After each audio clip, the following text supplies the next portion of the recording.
take 6 overtime. Syracuse, Stephen F. Austin, how much of a battle will this one be? We're talking about it here.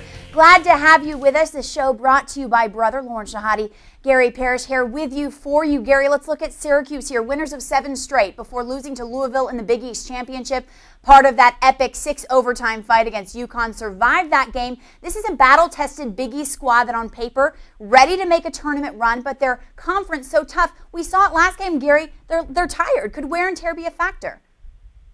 You know what? I don't think so. I mean, we spend a lot of time talking about guys being tired and where's your legs and that kind of stuff. But the reality is we're talking about 18, 19, 20-year-old kids. They're used to playing basketball. They play basketball every day. It's not like, these guys, every time you see them on TV, it's the first time they've run up and down a court all week. They, during the season, they practice, hour and a half, 2 hours, day after games, day before games, so on and so forth. So, look, Johnny Flynn, God bless him. I'm sure he's worn out to some degree, but by the time this thing gets started, he should be fine.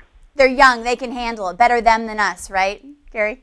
No question. Look, I can't handle it. I'm not ready to play again after a 6 overtime game, but these guys, I think they'll be okay. You know who will be okay is Eric Devendorf. He scored at least 19 points in the past 4 games. It's clear that his team's future is reliant on his success, Gary. There's no question. I mean, that's why, frankly, it was a concern so much when he got into some problems, back in the first semester, because without him, they're a different team, and so he does the little short suspension and comes back, and he's having a great senior year at Syracuse. He's very key to what they do because not only can he knock down an open shot, sometimes before the buzzer, sometimes after the buzzer, he can he can get into the lane, and he's an emotional guy and somebody they sort of rally around. Johnny Flynn's the leader of this team, but Devendorf is a very crucial part and a very good college basketball player. So many times we get caught up talking about how a guy's going to be at the next level, or what kind of prospect are they, or are they a lottery pick, and he doesn't fall into any of those categories. But in terms of college basketball players, he's very good, and he's impactful on this particular team. He's very good, and he's been tested. The Orange have been tested. Impressive wins. Memphis, UConn, Kansas. Also lost to a non-power conference team in Cleveland State. This is not the same Syracuse team, though, that lost to the Vikings on December 15th. Regardless, is there any reason for concern, Gary? Well, there's always reason for concern. It's only because you can't afford a slip-up. I mean, like the Cleveland State game. They play that game. They should win that game. And a kid hits a half-court shot, and suddenly it's over. The buzzer sounds, and you're behind on the scoreboard, so you're done.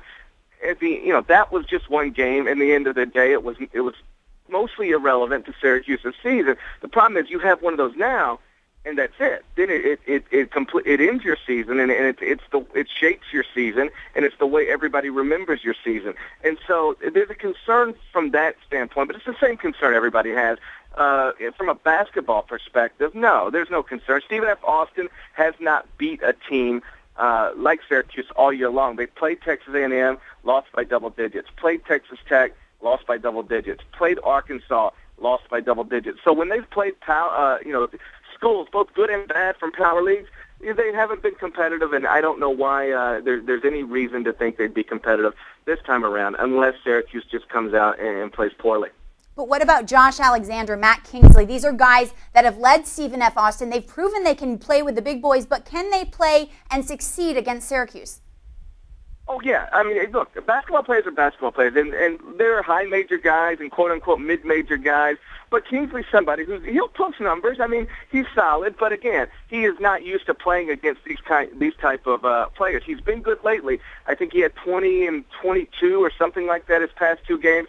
To help Stephen F. Austin get to this point, he averages 16 and 8 on the season. A very good Stephen F. Austin caliber player. But do I expect him to go in and dominate Syracuse's front line?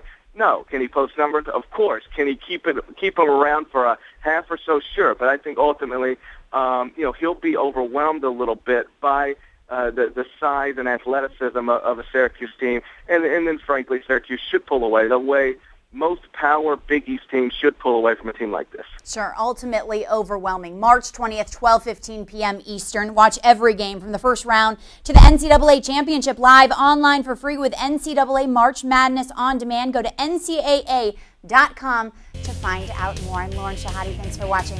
We'll talk to you soon.